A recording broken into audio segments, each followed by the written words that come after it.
Maintenant, j'ai demandé à Danielle Martin, si elle est là, oui, de nous rejoindre. Danielle Martin, vous êtes cadre supérieur de santé et diététicienne au GHU Paris Psychiatrie et Neurosciences, et vous allez nous parler d'alimentation, humeur et psychiatrie nutritionnelle. Et vous connaissez la règle des EME, je vous la rappelle, sinon, à -5, hein, petit coup, vous m'en voulez pas. Voilà, allez hop, on est parti.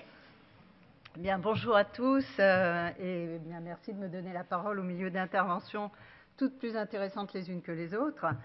Alors, vous vous demandez peut-être de quoi va parler ce sujet. Moi, je me suis posé la question aussi, sur un sujet aussi vaste. Alors, j'ai une petite présentation, donc si on peut passer la première diapo. Suivant, s'il vous plaît. Donc, alimentation, ça, bon, ben oui, on est là pour ça. On sait tous à peu près de quoi il s'agit. Un élément de subsistance devenu un élément clé de santé au milieu d'une offre de plus en plus complexe et abondante sur laquelle on est de plus en plus en perte de contrôle. Humeur, suivant, s'il vous plaît. Donc, humeur, pas la mauvaise humeur qui va souvent ternir les relations humaines, mais bien les troubles de l'humeur que l'on trouve de plus en plus dans les maladies somatiques chroniques, mais aussi dans les troubles psychiatriques. Et puis, suivant, la psychiatrie nutritionnelle. Donc là, le mot est lâché. On a l'impression d'être dans un monde à part, avec des spécialités, des spécificités bien trempées.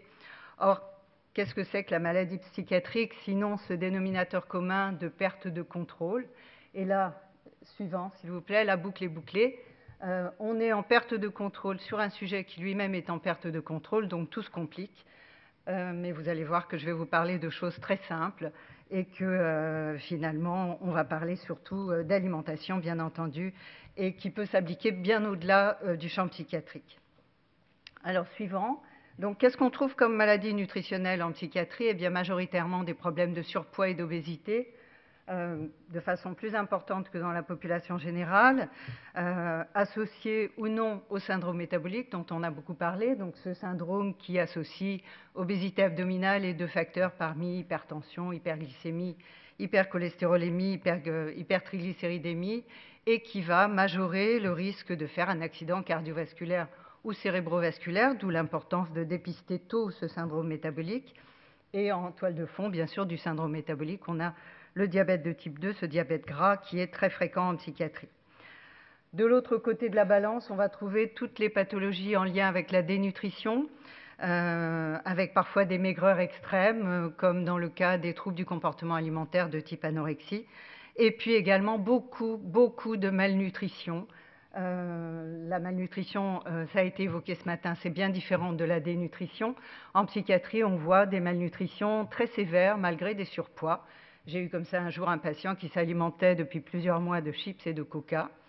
Évidemment, il était en surpoids, mais son surpoids était rien à côté des graves carences dont il était victime. On trouve également d'autres situations nutritionnelles comme les troubles comme la constipation qui est parfois très grave en psychiatrie, comme des troubles de la déglutition ou bien sûr la maladie alcoolique.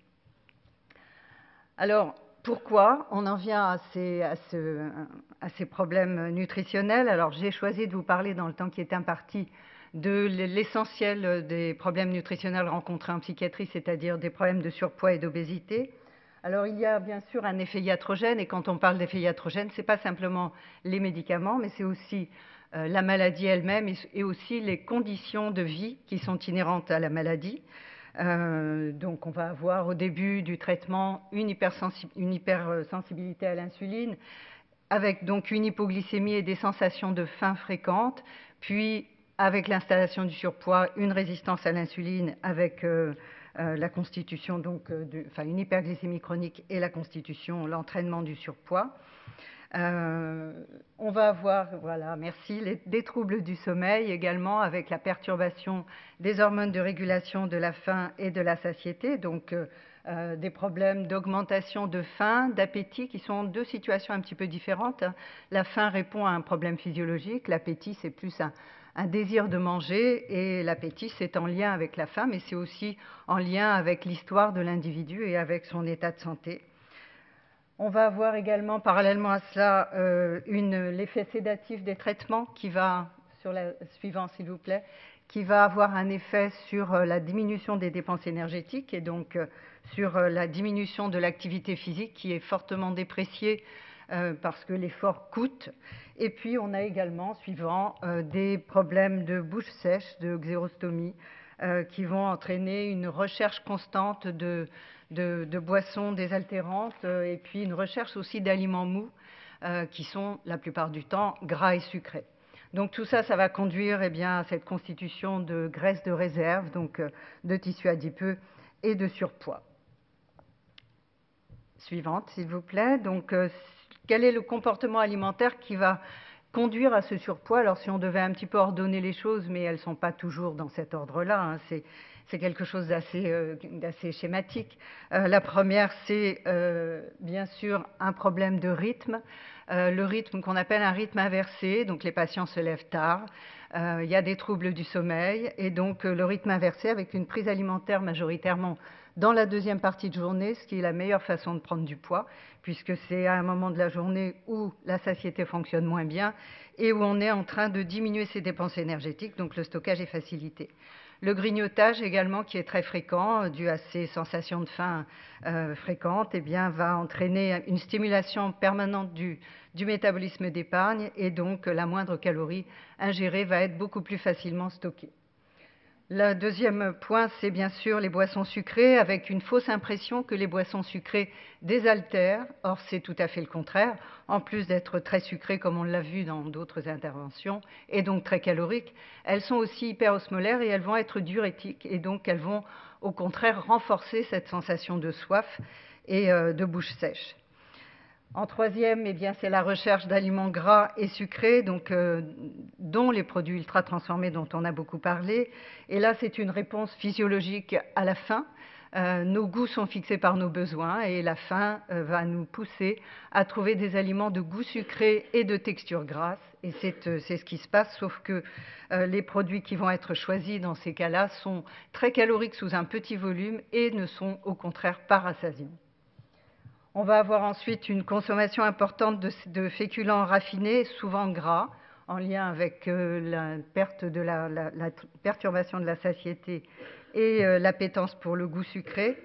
Des produits sucrés en quantité très importante, le petit 5. Tout le plaisir alimentaire va être cristallisé autour du sucre. Et donc, ça va être une consommation qui devient un peu la consommation médicament, la consommation pansement, qui n'est pas d'ailleurs utilisée que par le patient, souvent. Une ration excessive, une activité physique réduite au maximum, donc en général moins de 3000 pas par jour. Or, on sait que statistiquement, en dessous de 6500 pas par jour, on est obèse. Et puis une ration plus importante, une ration plus importante là aussi en lien avec la satiété perturbée et avec le rythme décalé et l'alcool qui est trop présent souvent le compagnon de la maladie psychiatrique et donc la maladie alcoolique qui s'installe très, très rapidement. Quelle réponse on peut apporter donc devant cette situation assez caricaturale de ce type de consommation? Eh bien, d'abord un dépistage précoce, que ce soit le syndrome métabolique ou la dénutrition. Il faut dépister au début de la prise en charge, mais aussi tout au long de la prise en charge, l'apparition de ces symptômes. Une prise en charge pluridisciplinaire multimodale qui va donc bien sûr mettre au cœur du dispositif de soins la prise en charge médicale et psychiatrique, mais aussi l'alimentation, l'activité physique, les troubles du sommeil, l'hygiène, dont l'hygiène bucco-dentaire, qui est très importante en général, mais en psychiatrie en particulier. Et puis également, pourquoi pas, aller jusqu'aux soins esthétiques pour réhabiliter un petit peu l'image du corps. Priorité au volet éducatif, plus que sur les régimes. Les régimes n'ont pas beaucoup de place en psychiatrie et ne sont en tout cas pas efficaces. Donc le volet éducatif, on part des connaissances du patient et on va l'accompagner pour trouver lui-même des pistes d'amélioration à son alimentation qui soient compatibles à son état de santé et à ses conditions de vie. Et puis une prévention nutritionnelle qui pourrait être plus présente, notamment pendant l'hospitalisation, avec une surveillance pondérale, mais une réflexion également autour de la distribution des repas, autour de la distribution des boissons que l'on fait souvent dans les établissements de santé, les activités thérapeutiques adaptées, des apports extérieurs, et puis s'interroger un peu sur le sens que l'on met autour du sucre dans beaucoup de situations de soins. Et puis les prises en charge spécifiques, bien sûr. La réponse alimentaire, concrètement, dans l'assiette.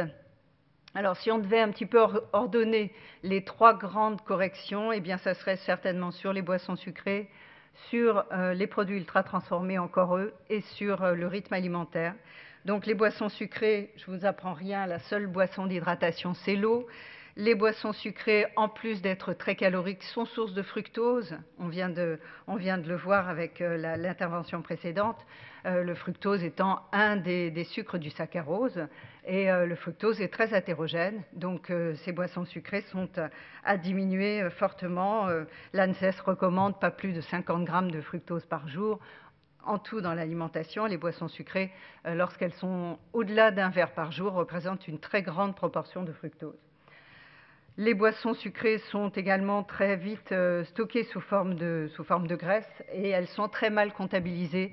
Elles ne vont pas beaucoup agir sur la satiété. Les boissons édulcorées ne sont pas une alternative satisfaisante, durable, parce qu'elles vont augmenter l'appétence pour le sucre et elles vont augmenter la consommation calorique globale. Et puis, les cafés sucrés, qui sont très souvent consommés pour contrecarrer l'effet sédatif, eh bien, peuvent constituer à la longue une très grande quantité de sucre dans la journée. Alors quoi ? Eh bien, de l'eau plate ou de l'eau gazeuse, aromatisée avec un petit peu de feuilles de menthe, de feuilles de citron, avec des fruits, avec des légumes, pourquoi pas, des tisanes, des bouillons de légumes, sont des alternatives donc pour des boissons beaucoup plus adaptées.